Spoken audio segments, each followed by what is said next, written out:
کسی کے پاس کھانے کے لیے ایک وقت کی روٹی نہیں اور کسی کے پاس کھانے کے لیے وقت نہیں۔ کوئی اپنوں کے لیے روٹی چھوڑ دیتا ہے، کوئی روٹی کے لیے اپنوں کو چھوڑ دیتا ہے۔ یہ دنیا بھی کتنی نرالی ہے۔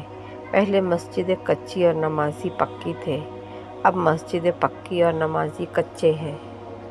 اعتماد ایک چھوٹا سا لفظ ہے جسے پڑھنے میں 1 سیکنڈ، سوچنے میں منٹ اور سمجھنے میں دن، مگر ثابت کرنے میں ساری زندگی لگتی ہے۔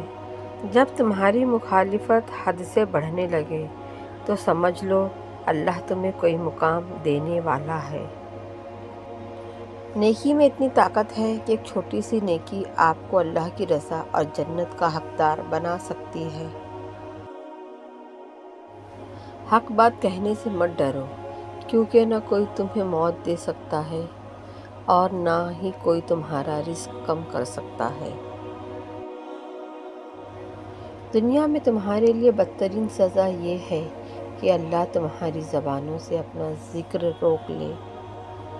جب دیواروں میں دراڑیں پڑتی ہیں تو دیواریں ٹوٹ جاتی ہیں، جب دل میں دراڑیں پڑتی ہیں تو دیواریں بن جاتی ہیں۔ ہر چیز اپنے وقت پہ اچھی لگتی ہے۔ نیکی کمانے کا صحیح وقت جوانی ہے۔ ہم نیکیاں اس وقت کرتے ہیں جب ہم برائیاں کرنے کے قابل نہیں رہتے۔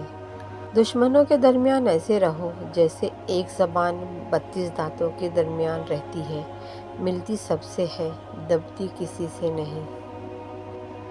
بڑی سے بڑی اور آسان فقیری یہی ہے کہ ہمیں اللہ کا ہر فیصلہ منظور ہے۔ تہجد میں مانگی گئی دعا ایسا تیر ہے جس کا نشانہ کبھی خطا نہیں ہوتا۔ عبادت اس مقام تک نہیں پہنچا سکتی جہاں غریب کی خدمت پہنچاتی ہے۔ درود شریف پڑھنے اور جاری رکھنے کی توفیق بھی بہت بڑی مہربانی ہے اور یہ ایک درجے کی زیارت ہے۔ وہ لوگ جو انسانوں کو چھوڑ کر یا انسان سے منہ موڑ کر خدا کی تلاش کرتے ہیں، کامیاب نہیں ہو سکتے۔ غافل کے لیے ساری کائنات حجاب ہے اور جاگنے والے کے لیے ساری کائنات انکشاف ہے۔ لوگوں کو معاف کر کے بے شک بے وقوف بن جاؤ، لیکن یہ سب سے بڑی دانائی ہے۔ یہ اللہ کا فضل ہی ہوتا ہے کہ کسی آدمی کو بدی کے زمانے میں نیکی کا شعور حاصل ہو۔